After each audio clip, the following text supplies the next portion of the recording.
You know, most people knock before threatening someone on their own porch. That's what Cal said, dead calm with one eyebrow raised, as the woman waved her little clipboard like it was a badge of authority. She didn't knock, she didn't greet, she just pointed at Cal's truck like it was a crime scene and started barking HOA violations like she was delivering a sermon. Name's Logan McCabe. I own this place, not because I bought it, but because I earned it. This cabin by the lake was my grandfather's pride, his last wish, and the only part of my family history that wasn't swallowed by lawyers or cancer. And this land, it's not just mine, it's him. Before I get into this war that unfolded, tell me where you're watching from.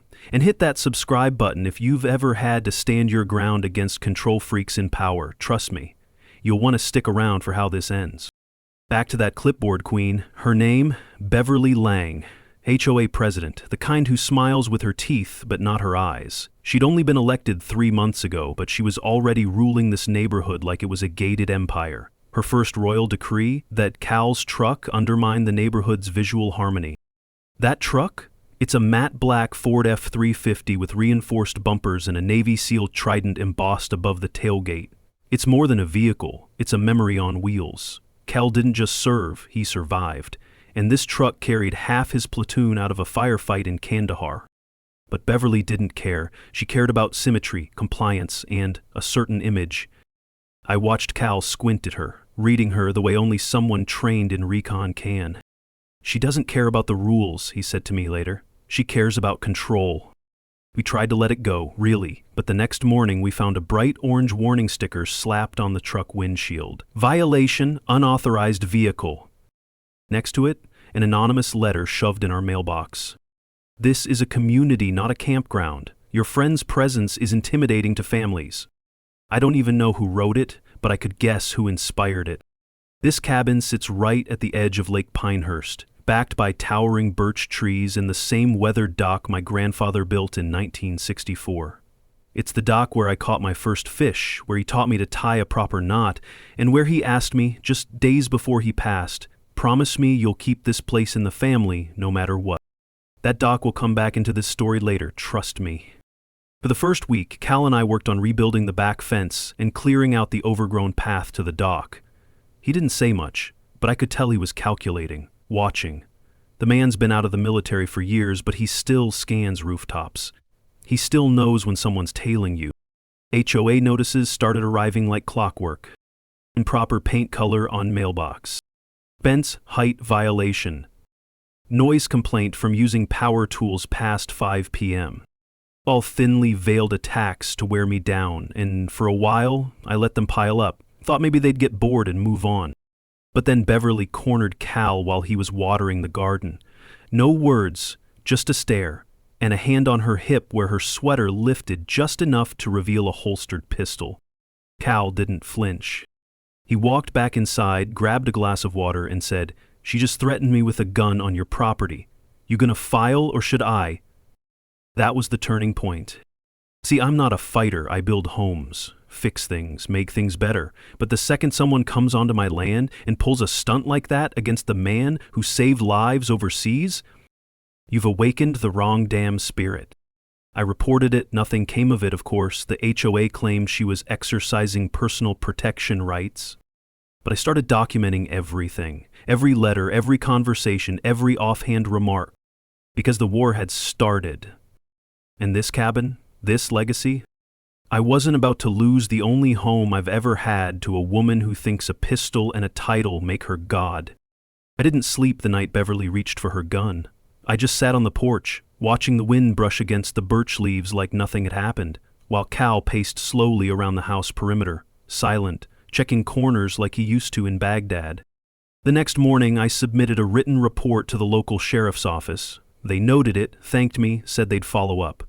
We both knew that meant it was going into a drawer unless someone got shot. But Beverly didn't stop. If anything, she doubled down. 3 days later, I got a letter on official HOA letterhead. Violation notice. Unauthorized edible garden in front yard. They were referring to Cal's herb patch. Lavender, rosemary, and some basil, all neatly boxed in reclaimed wood. He'd started it for his PTSD. Something about routine and grounding. Now, according to Beverly's new seasonal curb appearance clause, it was aesthetic pollution. Her words, not mine. We needed to see the rules for ourselves, so we showed up to the monthly HOA meeting. That's when I realized this wasn't about rules, it was about theater. The meeting was held in the community rec room. Beige walls, gray carpet, plastic chairs. A dozen residents murmuring, sipping lukewarm coffee from styrofoam cups. Beverly stood at the front, beside a projector, flanked by two people who looked like they hadn't smiled since the Clinton administration. The moment I walked in with Cal, the murmuring stopped. "Ah," Beverly said, her smile flickering like a bad light bulb. "Mr. McCabe, so glad you could join us. We were just reviewing upcoming landscaping expectations." I nodded, trying to keep it civil. "Good. I have a few questions about those expectations, like when they were voted on." She waved a hand dismissively. "Everything is in the minutes. You're welcome to request copies after the meeting, pending board approval." That was her tactic: delay, deflect, dominate. We sat down. Cal chose the back row. Classic tactical placement, watching the exits, letting me take point. I watched as Beverly flipped through slides, each more ridiculous than the last. One outlined the color harmony chart for front doors. Another showed examples of compliant shrub heights. Then came the kicker, a motion to increase fine amounts for nonconformance by 40%. I raised my hand. "How many homeowners were surveyed before proposing this?" Beverly's smile thinned. "This is an administrative adjustment. Surveying isn't required for internal financial adjustments." "You're not a government, Beverly. And yet we are an elected body with regulatory authority." That was when I caught it, barely a flicker, but the man beside her, thin, pale, shifting in his seat.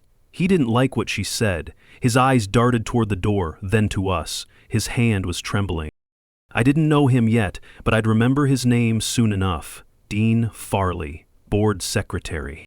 After the meeting, I approached Beverly at the snack table. "I'm not here to cause problems," I said quietly, "but pulling a weapon on my friend crosses a line." She barely blinked. "I suggest you consult the bylaws regarding security presence and unregistered visitors. Cal is a resident guest, not a threat." She leaned in, voice low and cold. Then he should stop acting like one. We left before I did something regrettable. That night, Cal grilled steaks while I read through the HOA handbook. 86 pages of bureaucratic nonsense. Buried on page 54 was a clause stating the HOA had no jurisdiction over properties with prior agricultural exemptions filed before 1978. I ran to the old cedar filing cabinet my grandfather kept in the sunroom. Dusty files, old tax records, handwritten letters, but no sign of an exemption form. I was missing something Beverly knew I wouldn't find easily. Cal passed me a plate and said, "They're playing dirty. You ready to play back?" I nodded, but not on her terms. "We need to find the foundation crack she's been hiding." He smirked. "Then let's dig." The next move wasn't ours. It was hers. 2 nights after I started digging through my grandfather's old files, Cal decided to take our dog, Mako, for a walk around the perimeter. It was something he did every night since the HOA drama began. Not because he was paranoid, but because he'd seen too many places fall apart when no one paid attention to the shadows. I was fixing a loose board on the back deck when I heard the growl. Then Cal's voice, flat and firm. "Ma'am, take your hand off your weapon." I ran around a corner, hammer still in hand. Beverly stood at the edge of the property line, one foot on the gravel, the other planted like she belonged there. In her right hand, unmistakable under the porch light, was a pistol. "I thought I saw someone sneaking around," she said, tones syrupy and sour at the same time. "You saw me," Cal replied, completely steady, "walking the dog on private property." She glanced down at Mako, 60 pounds of German Shepherd muscle, sitting obediently at Cal's heel. "Some of the neighbors have raised concerns about intimidating animals." I stepped forward. "You're trespassing, Beverly, and brandishing a weapon. You want to finish that sentence in court?" Her lips curled. "I'm exercising my right to protect myself. Perhaps your friend should wear something less aggressive." Cal wore his usual, black hoodie, jeans, military boots. The man could wear a Christmas sweater and still look like a threat to someone trying to compensate with a pistol. She backed away, slowly, never lowered the weapon, just turned, heel on gravel, and vanished into the dark. The sheriff's deputy came the next morning, took a brief statement, promised to check on the matter. No file was opened, no follow-up, just another polite shrug from a town that never wanted trouble with the HOA. That's when Cal sat me down. "You can't play this like a homeowner anymore," he said. "You're in an op, and she's not bluffing." He laid out a map of the neighborhood he'd hand-drawn on the back of a grocery receipt. "Here, she walks this loop every evening, always counterclockwise. She lingers by mailboxes, probably collecting gossip. These 3 homes," he tapped 3 corners, "are bored loyalists. Watch how often they mention noise or grass height. You've been tracking this?" He looked at me. Old habits die hard. And that's when it clicked. Beverly didn't fear Cal because of what he did. She feared him because he saw her game for what it was, and because, deep down, she knew he was smarter than her. Later that week, a new letter arrived. Request for immediate appearance at emergency compliance review. Scheduled for Thursday night, conveniently the same time as the local VFW charity dinner, where Cal had been invited to speak. "She's isolating you," he said. "Wants you alone, without a witness." "Then I won't go." "No," Cal shook his head. "You should go, but take a recorder. Let her talk herself into a corner." That night, as I prepped to leave, I saw Dean Farley standing at the edge of the street. Same guy from the HOA meeting. Pale, nervous, shoulders hunched. He kept glancing at Beverly's house, then mine, like he was stuck between 2 walls closing in. I walked up slowly. "You all right?" I asked. He jumped. "Fine, just fresh air." "Were you at the last emergency review?" He hesitated, then nodded. "Yes, I signed off on the minutes." "You believe in what she's doing?" He didn't answer, just swallowed hard, eyes darting. Then he muttered, "Watch what she does when people stop clapping," and walked away. Inside, I scribbled that phrase onto a notepad. It stuck with me. Cal walked past with a cup of coffee. What was that about? Maybe nothing, maybe the crack we're looking for. If you've ever dealt with a neighbor who crossed the line, drop it in the comments. I want to hear your story. Because this isn't just about property anymore, it's about power. And if you haven't already, hit subscribe, because what happens next will shake this whole community. Dean's words echoed all night. Watch what she does when people stop clapping. It wasn't a warning, it was a breadcrumb. The next morning, Cal and I sat on the back porch. He was sharpening his pocket knife, not out of need, just out of habit. I laid Dean's quote on the table like a puzzle piece. Cal nodded once, like he'd already been thinking the same thing. "She's playing for audience control," he said. "Take away the audience, she panics." "Well," I said, sipping bitter coffee, "then maybe it's time we give her a new audience." The emergency review was scheduled for that evening in the HOA office, a converted pool supply shed near the entrance of the neighborhood, windowless, cramped, perfect for intimidation. I brought my voice recorder tucked into the sleeve of my flannel. Cal offered to tail me from a distance, but I told him no. I needed her to think I came alone. Beverly greeted me with her usual sterile smile, flanked by 2 board members, Dean among them. He wouldn't meet my eyes. "We're here to discuss your recent noncompliance," Beverly began, sliding a thick file across the plastic table. "What specific violation this time?" I asked. "Multiple," she replied. "Unauthorized lighting fixtures, excessive vehicle noise.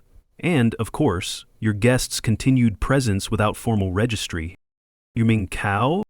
"We mean the former soldier with a tactical vehicle and no visible residence paperwork." I kept my voice calm. Cal's not a soldier anymore, and this isn't a base. Dean flinched, just slightly. His fingers twitched near his pen. Beverly leaned in. "You're not understanding the tone we expect in this community." "No," I said, "I'm just tired of playing your game." I stood, grabbed the folder, and walked out without another word. Back home, I opened the file. Inside was a copy of a complaint, allegedly filed by our neighbor, Mrs. Halbert, about Cal yelling late at night and causing emotional distress.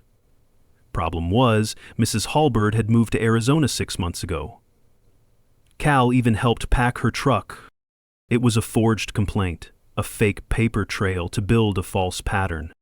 I showed it to Cal. He studied it for a moment. "She's laying foundation for something bigger." "Like what?"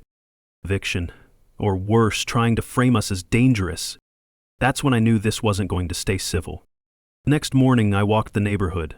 I didn't knock, didn't chat, just observed. 3 houses had fresh mulch and brand new shrubs, all matching Beverly's compliant landscaping from her HOA slideshow, signs of loyalty. But a few houses, they were quiet. Lights off, curtains pulled. Fear lived here now. I spotted Dean outside hosing down his driveway. I walked slowly, casual. "She's ramping up," I said. Dean didn't look at me, just kept hosing. "I can't help you." "You already did, at the meeting." His hand tightened around the hose. "You think anyone's going to stand up after what she pulled on your friend? They're scared." "You were there that night, weren't you? When she pulled the gun?" Silence. Only the hiss of water on concrete. Then, under his breath, I filed the incident. She made me rescind it. I took a step closer. "You don't have to go public, but if you've got something, emails, drafts, anything, it might be the crack we need." He finally looked at me, and for a second I saw it. Guilt, buried under fear. "I kept backups," he said. "But if she finds out..." "She won't, not until it's too late." Dean dropped the hose and went inside without another word. But that was all I needed to know. Later that night, Cal stood at the edge of the dock, staring at the lake. The water was still, moonlight bouncing off the ripples like it was listening. "She's scared of being outmaneuvered," he said. "You just gave her a reason to be." I joined him, same spot where my grandfather used to sit every Sunday morning. Same worn plank with his initials carved into the edge. This was more than a property. It was a promise. The next morning brought rain. Light at first, then pouring like the sky had finally lost patience. I stood on the dock alone, hands in my jacket, staring down at the initials carved into the wood. H64. Henry McCabe. My grandfather. The man who taught me everything about building, fixing, and never backing down from bullies. If he were here, he'd already have Beverly in court. Probably twice. By the time I came back inside, thunder rolled over the lake and the power flickered, then cut out entirely. No light, no hum, just the soft patter of rain and Mako's quiet breathing on the floor. I grabbed the flashlight from the drawer and made my way down to the basement. The breaker box was tucked in the far corner, near my grandfather's old workbench. As I crossed the concrete floor, something crunched underfoot, an old envelope, damp at the corners. That's when I noticed it, a small wooden chest wedged behind the tool cabinet. I had seen it before, but never really paid attention to it, covered in dust, half buried in a stack of rotting newspapers and bundled wire. The lock was old but brittle, a quick twist with a screwdriver, and it popped. Inside were folders, dozens, most yellowed and curling at the edges. I flipped through them. Property tax statements, city maps, blueprints of the neighborhood from the early 70s. Then, tucked in the back, a manila folder with the word exempt, scrawled in blue ink. My pulse kicked up. Inside were documents dated 1975, referencing a limited jurisdiction designation for lakeside parcels acquired before the HOA charter. There it was in black and white, Henry McCabe's original exemption paperwork, stamped, signed, never voided. I sat on the concrete, flashlight propped against a can of paint thinner, staring at the signature line. My grandfather's penmanship hadn't changed a bit. Sharp H, sweeping M. That paper was the key. And then, beneath it, another document, a roster. Ridgeway Homeowners Association Founding Board 1981. Beverly Lang wasn't listed. But someone had scribbled a note next to an empty board position. Vacated seat filled, unofficially. See NOV meeting. A second later, the basement light flickered back on, power restored. But I wasn't moving. I heard footsteps upstairs. "Cal, you all right down there?" he called. "More than all right," I said, standing up slowly, gripping the exemption form like a winning hand. He came halfway down the stairs. "What'd you find?" "Proof we were never under her rule in the first place. And maybe, just maybe, proof she never had the right to rule at all." I laid the documents out on the workbench. Cal scanned them silently. The flickering bulb above us hummed. "She forged her way in," he muttered, "used fear and formality to lock it down afterward." We need this verified. I've got a guy, former JAG, owes me 2 favors. Of course he did. Back upstairs, I scanned everything into PDFs and uploaded them to a cloud folder Cal created under a random name, Gray Fence 19. We weren't taking chances. That night, we didn't talk much. Cal cooked stew. I read the old HOA notes line by line. One part stood out. Unanimous vote required for jurisdiction expansion beyond original zone. And just like that, we had her boxed. The cabin creaked as wind pushed against the walls, but the storm didn't bother me anymore. Beverly built her power on silence and intimidation. We were going to tear it down with facts. Feels like the tide's turning, I said aloud. Al looked up from sharpening his knife. No, the tide already turned. Now we pull the rug. By sunrise, the rain had moved on, but its weight still hung in the air like unfinished business. Cal was already up, black coffee in hand, standing by the edge of the dock. I joined him, same as before. 2 men watching water that had seen more than either of us could explain. The initials, HM64, caught the morning light again. My grandfather's mark. And now, ours too. We start today, I said. Cal nodded. We don't rush it. We build the case right, then we burn her castle down with her own torch. By noon, Mitch Harland, Cal's contact, former JAG officer turned county legal consultant, called back. He'd reviewed the PDFs. His words were short, sharp, and exactly what we needed. This exemption was never voided. In fact, based on that expansion clause, she's got no grounds to impose any jurisdiction over your parcel. If you want to go nuclear, I can help prep a cease and desist. We weren't going nuclear just yet. Not without locking down every loose end. I needed more than just a legal document. I needed to know how Beverly slipped into power, who helped her, and more importantly, who stayed quiet. So I went to the county recorder's office. It's not glamorous. Fluorescent lights, dusty folders, a receptionist who looked like she'd rather be anywhere else. But it held the missing piece. The HOA charter vote logs. While the clerk fetched microphone records, I skimmed recent votes and minutes. That's when I spotted it, a 5-month gap in board election data from the year Beverly was voted in. The vote count was handwritten, no clerk's signature, no witness stamp. It wasn't just a shady process, it was manufactured. I snapped photos, logged timestamps, and left before anyone could ask questions. Back home, Cal was waiting on the porch. He didn't speak, just handed me an envelope.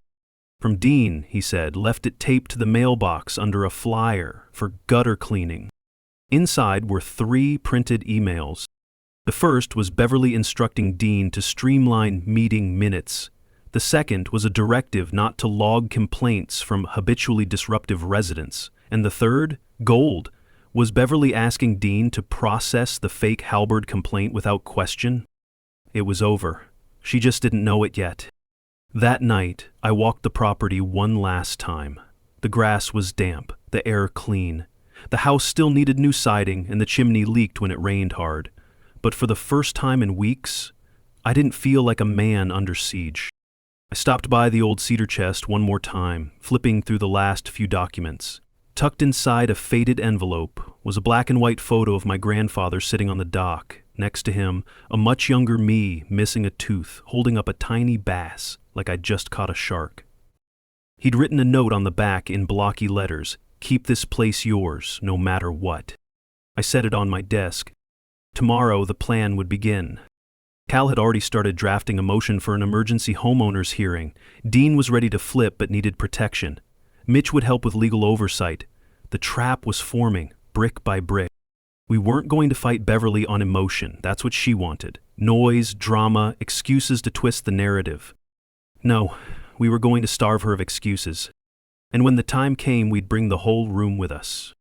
The storm had passed, but the reckoning hadn't started yet. That part was coming. Ever uncovered something in your family's past that changed the whole game? Let me know in the comments, because sometimes the truth isn't loud, it's just buried, waiting. And if you're riding with me on this, hit that subscribe button. The reckoning's about to begin. I woke up to silence. Not the peaceful kind, the kind where the air feels too still, like it's bracing for impact. Cal was already outside, speaking quietly on the phone. I didn't ask who. I trusted that if I needed to know, I'd know. What mattered now was execution. By 10 a.m., I sent out official notifications to every homeowner in the Ridgeway community, printed, signed, and hand-delivered. Emergency special session over leadership review. Hosted on neutral ground, the community center gym, public, bright, no backroom intimidation. We scheduled it for Thursday night. 3 days out. Time enough to build pressure, time enough for Beverly to panic. By noon, I found an unmarked envelope wedged between the slats of my front porch. No stamp, no return name. I opened it slowly, expecting a threat. Instead, I found a USB drive.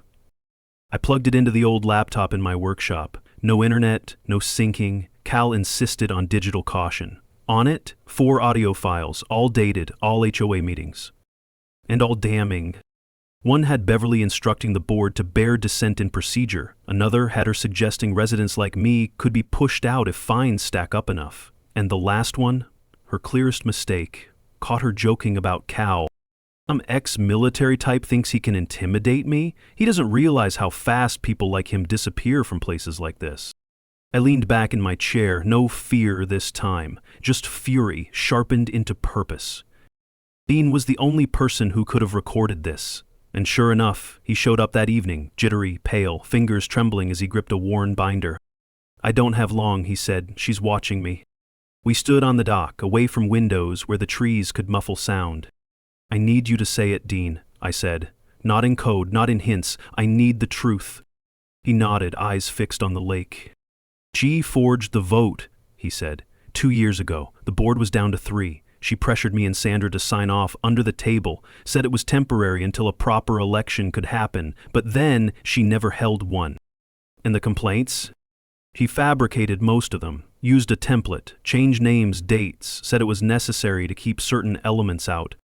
By elements, we both knew she meant people like Cal. He handed me the binder, his own personal archive, typed meeting summaries, email printouts, even his resignation letter, never submitted.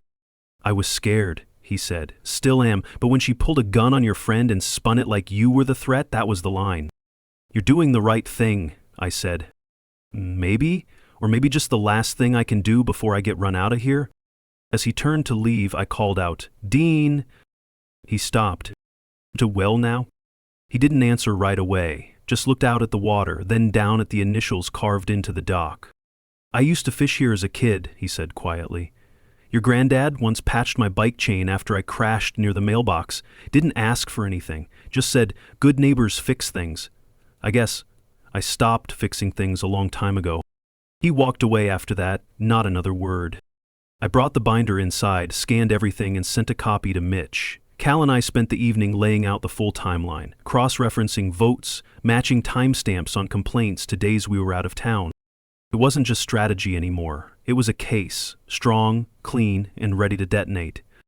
"She's going to squirm," Cal said, watching the sun dip behind the trees. "Good," I said. "Let her feel the heat before the match is even lit." The board had no idea what was coming, but they were about to find out. The morning of the hearing, Cal said only 3 words over breakfast. "It's showtime, boss." He didn't need to say more. We had everything, the exemption documents, the fake complaint log, the audio files, Dean's binder, even the HOA charter from 1981, where Beverly's name was conspicuously absent. And just to make sure there were no surprises, Mitch, our JAG contact, was flying in, unpaid on his own dime, said it was a matter of principle. By noon, the Ridgeway Community Center had become a hive of low whisperers. Word had spread. People who hadn't shown up for HOA meetings in years were dusting off lawn chairs and folding clipboards. Even those who swore they just kept their heads down were showing up with suspicion in their eyes. That's what fear does, but this time it wasn't fear of us, it was fear of her. Beverly, of course, doubled down. That afternoon, we received a last-minute motion to cancel the emergency hearing on official HOA letterhead. Her claim? Procedural violation due to improper filing protocol. Mitch reviewed it with a quiet scoff. "She's trying to delay. Textbook maneuver," he said, flipping the paper over. "Unfortunately for her, she cited the wrong clause. This document references bylaws from 2004. You're operating under a 1975 exemption. She just legally disqualified her own authority." Poetic. I took the notice and taped it to the inside of my truck windshield, a little trophy. That evening, Cal ran a final check of the recording setup inside the gym. 2 lapel mics, one for me, one for Dean, a backup recorder at the podium, no surprises, no excuses. At 6:53 p.m., Beverly stormed in with her usual entourage, clipboard tucked under her arm like a weapon, lips pressed so tight they looked drawn on with wire. She tried to commandeer the mic, but Mitch stepped forward first. "Mrs. Lang," he said smoothly, "you're welcome to sit. But as legal counsel invited by the complainant, I'll be moderating today's proceedings." You could practically hear the oxygen leave the room. The first 20 minutes were standard, recap of the HOA rules, timeline of events, a summary of the evidence, no accusations yet, just facts calmly laid out like playing cards in a straight line. Then Dean stood up. He didn't look like the same man who'd left my dock days earlier. No twitching hands, no hunched shoulders. He adjusted his glasses, cleared his throat, and began. "I've served on this board for 8 years, he said, "and I have participated in decisions I regret. I was asked to sign documents under duress. I was told to falsify complaints, and I stayed quiet because I was afraid. But I'm more afraid now of what silence protects." He played the first recording. Beverly's voice filled the room, cold, condescending, cruel. "Stack enough fines and they'll leave on their own." There was no gasp, no outrage, just stunned stillness, the kind that only truth can cause. Beverly tried to speak, but Mitch raised a hand. "You'll have your turn."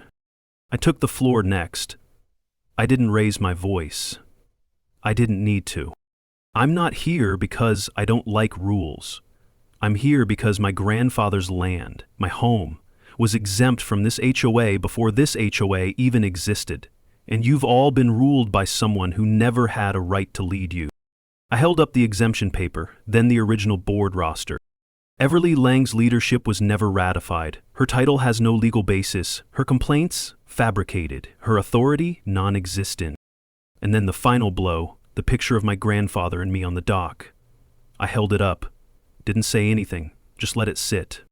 Because sometimes the most powerful proof isn't what you argue, it's what you remember. The photo said everything. I didn't need to twist the knife. Beverly's silence did that for me. After the meeting ended, people lingered, buzzing with quiet disbelief. Some approached Dean to shake his hand. Others just nodded in my direction, awkward, unsure, but no longer indifferent. Beverly didn't move. She stood frozen at the back of the room, one hand clenched around the edge of her clipboard like it was a lifeline. Cal and I didn't stick around to bask in it. We'd done what we came to do, or so we thought. Back at the house, just as I was about to unlock the front door, I noticed something taped to the wood, slightly off-center, like it had been rushed. "You may have fooled them, but you don't scare me. Watch your step." No signature, but the sharp floral scent clinging to the paper, same perfume Beverly wore at every meeting. It smelled like a cheap attempt at power. I handed it to Cal without a word. He raised an eyebrow, then carried it inside with tongs like it was evidence from a crime scene. "She's not angry we won," he said. "She's angry we did it publicly." We didn't argue. We scanned it, documented it, and logged the time. If Beverly wanted to play games, fine, but we'd play with rules, with records, and with the truth on our side. The next day was eerily calm. The kind of calm where you can feel the tension tucked behind every closed curtain. Then Cal spotted something strange. He'd been clearing out the shed when he noticed tire marks leading off the side path near the old fence line, the part we'd never bothered to re-gravel. They weren't mine, and they weren't fresh enough to be anyone random. The tracks ended behind a patch of low brush. There, half buried in leaves, we found a torn plastic bag. Inside were shredded HOA letters, fake complaint forms, and photos of my house, my truck, and even one of Cal walking Mako by the lake. Dated weeks before the flashlight incident. "She's not just spiraling," Cal muttered. "She was building a file, something she could spin later." "For the police?" I asked. "Or someone worse?" We bagged the evidence and forwarded it to Mitch. His response came within minutes. "This is surveillance and document tampering. You're not in HOA territory anymore. This is criminal. It's time to go public." We printed flyers that afternoon. Community evidence session, Saturday 5 p.m., Lakeside Gym. Proof of misconduct board fraud property surveillance. Open to all Ridgeway residents. We put one on every mailbox, pinned them to neighborhood boards, even slid one into Beverly's own HOA mailbox slot. No more whispers. This was a siren. But Beverly didn't retreat. She detonated. At 2:17 p.m. Friday, security footage caught her storming into the HOA community office, demanding immediate access to board files. She was dragging a storage box and talking fast. The on-site manager, barely 20 and visibly nervous, called the police after she began shredding documents. By the time Cal and I pulled up, 2 squad cars were already parked outside.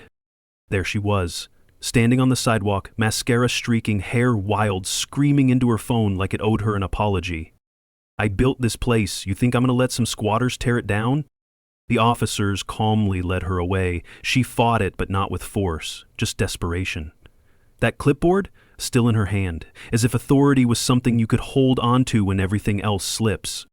As the cruiser pulled away, a quiet crowd had gathered. Neighbors. Some from our street, others I hadn't seen since the summer BBQs 5 years ago. They didn't cheer. They didn't gloat. They just watched. And sometimes, silence says more than a courtroom ever could. Ever seen power crumble right in front of your eyes? Drop your story in the comments. I want to hear about it. And if you've been following this war, now's the time to subscribe. The board may be falling, but the real reckoning hasn't even started. The silence that followed Beverly's arrest wasn't peace. It was pause. Like the neighborhood had inhaled and didn't quite know how to exhale yet. By the time Saturday evening rolled around, the lakeside gym felt like a pressure cooker, folding chairs lined up in rows, a projector humming in the back, a faint smell of dust and old carpet clinging to the air. Cal paced near the doors, arms crossed, his expression unreadable. Dean sat near the front, binder on his lap, tapping his foot with the nervous rhythm of a man who knew this was the final round. And me? I stood at the podium, hands braced on the edges, like I was anchoring myself to something solid. Because what we were about to do wasn't just about one woman. It was about how much we'd all let happen by staying quiet. Mitch stepped forward first and opened the session with one line. "Tonight, we restore order." That got everyone's attention. We began with the facts, again. The exemption documents, the illegal surveillance, the audio recordings of Beverly's manipulations. But this time, we weren't looking for gasps. We were laying foundation. Clean, structured, undeniable. Then came the evidence we hadn't shared before. Timestamps showing how complaints were filed before infractions occurred. Photos taken on days Cal and I weren't even home. HOA fines that never passed a board vote. Dean took the floor, voice steady this time. We weren't a board, we were her cover. There it was, simple and devastating. And then the projector screen shifted. Mitch clicked through slides showing the full HOA charter with red-flagged changes. Unauthorized amendments, signature mismatches. One slide, enlarged, showed Beverly's signature above a forged approval date. A woman in the back row whispered, "That's my signature under hers. I never signed that document." More murmurs now, realization crawling through the crowd like fire through dry brush. One man stood, gray beard, thick arms, a construction vest still on. "So what happens now? We just forget all the fines, the threats, the harassment?" Mitch nodded. "Pending final audit, yes, but more importantly, you elect a new board, one that operates within legal bounds, and that starts now." He turned to me. "Logan, as the only resident with documentation showing exemption, you're eligible to chair the interim panel. Are you willing?" I looked out at the room. These were my neighbors, the same people who once ignored me at HOA meetings, crossed the street to avoid Cal, let Beverly rule without blinking. But now they were watching, like they were seeing us, really seeing us, for the first time. I gave one nod. "Yeah, I'll do it.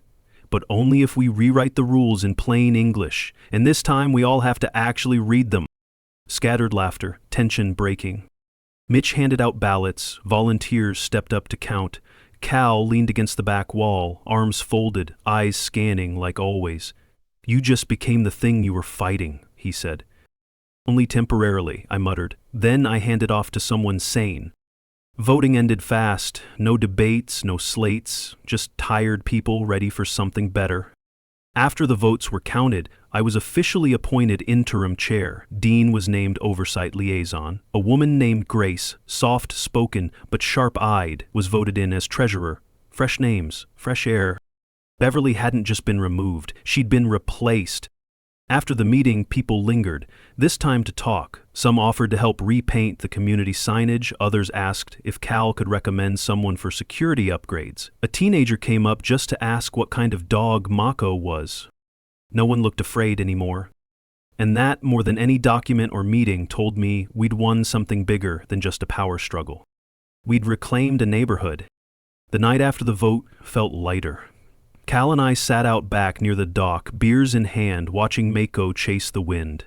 The lake was calm. That nervous, charged energy from the last few weeks had finally shifted into something else. Stillness that didn't feel like tension anymore. It felt earned. But I knew it wasn't quite over. Not yet.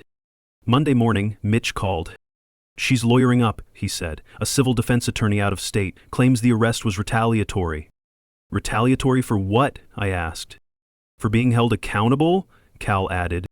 Mitch chuckled dryly. "Doesn't matter. The charges are solid. Fraud, unlawful surveillance, falsifying records. The evidence isn't just strong, it's clean. I've already handed it off to the county prosecutor. Now it's in their hands."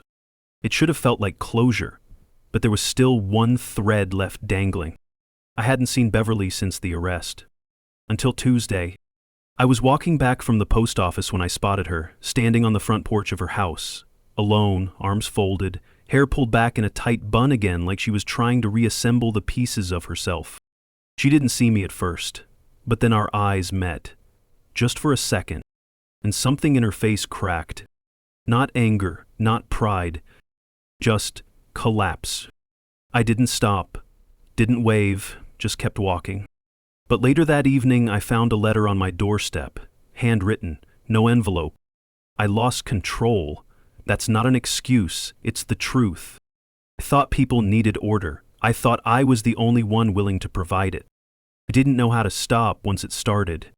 I don't expect forgiveness, but I hope someday people remember what Ridgeway was before this. I do. It wasn't signed, but it didn't need to be. I left the note folded on the shelf beside my grandfather's fishing photo, not to forgive, just to remember where this all started and where it almost ended. That week we held the first official Ridgeway Community Restoration Forum. That's what Grace called it, and no one argued. People showed up with ideas, questions, and a few awkward apologies. One woman, Mrs. Covington, who once tried to fine me for leaving my trash bins visible, brought homemade cookies and asked if Cal might be willing to teach a safety course for teens in the neighborhood. He raised an eyebrow. "Never taught kids," he said. "You taught me," I replied, without even trying. He agreed, quietly, like always. That night we walked the edge of the property again. The gravel path, the old fence line, the tree where Cal first spotted those tire marks. It all felt different now. Not forgotten, just reclaimed. When we reached the dock, Cal paused, looked out at the lake. "Did your granddad ever think something like this would happen here?" he asked. I shook my head. "No, but he always told me, the strong don't shout, they build." I didn't get it then. I do now. We sat for a while, saying nothing. The kind of silence that doesn't demand to be filled. Then I pulled out a small plaque I'd had made, just a simple bronze rectangle. I screwed it into the edge of the dock, right beside his initials. "For those who protect what's worth keeping." Cal read it, nodded, then smiled. One of the rare ones that actually reached his eyes. "You ever think about joining the real board?" he asked. I laughed. "God, no, I like sleep." He nudged me with his boot. "Too bad. You're good at this." Being a nuisance? Being the guy who doesn't fold? The dock never looked cleaner. Cal and I had spent the afternoon sanding it down, resealing the wood with the same kind of oil my grandfather used. The initials were still there, HM64. But now, just beside them, was our plaque. Small, simple, permanent. The lake was still. Not the stillness of tension like weeks ago. This was the kind that came after a storm has passed. After the last nail is driven and the last word has been said. It had been a month since the community elected its new board. Grace handled it like a pro, firm, fair, unshaken. Dean stayed on, quieter now but more present. The man even started mowing his own lawn, something he used to outsource just to avoid awkward neighbor waves. As for Beverly, the county moved forward with charges. Last I heard, her attorney was negotiating a deal that involved surrendering any future HOA rules and attending mandatory counseling. Some wanted to push for more. But me? I was done chasing her. It wasn't after punishment. I was after peace. And we'd found it. People started showing up to the forums not out of fear, but because they wanted to. One guy volunteered to repaint the playground. Another offered to fix the busted streetlights himself. Even the teenagers started talking about organizing a lake cleanup for community service hours. Funny what happens when power goes from a fist to an open hand. Cal didn't stick around for the spotlight. After the plaque went in, he told me he was taking a road trip, said it was time to visit some folks he hadn't seen since the service. Before he left, he handed me a folded note. No dramatic send-off, no farewell speech. Just a scribbled line on a scrap of notebook paper. You don't owe legacy anything. You protect it because it matters to you. That's enough. That hit harder than I expected. So I kept things simple. Cleaned up the yard, rebuilt the garden box, let the grass grow a little wild around the birch tree line the way my grandfather used to like it. The final piece came quietly. One morning, I found a dusty envelope tucked in the back of the old filing cabinet in the sunroom. It had no label, just a single folded map inside, hand-drawn with faded marker ink, property lines, tree markers, notes in my grandfather's handwriting. At the bottom, one message written in block letters. Logan, someday this will be yours. Don't just keep it, make it matter. I stood there, gripping the map like it was a blueprint for more than land. That's a thing they never tell you about justice. It doesn't roar, it lingers. Not every victory needs headlines. Some just need a doc, a photo, and a man who refused to fold. This land was never just mine, I said aloud, standing at the edge of the water. It was ours, and now, finally, it's safe. If you've ever had to fight to protect what matters, your home, your peace, your family, drop your story in the comments or just tell me where you're watching from, because trust me, you're not alone, and you're not crazy for standing your ground. Hit that subscribe button, because more people need to hear that justice still lives in quiet places, like a lake, like a dock, like home.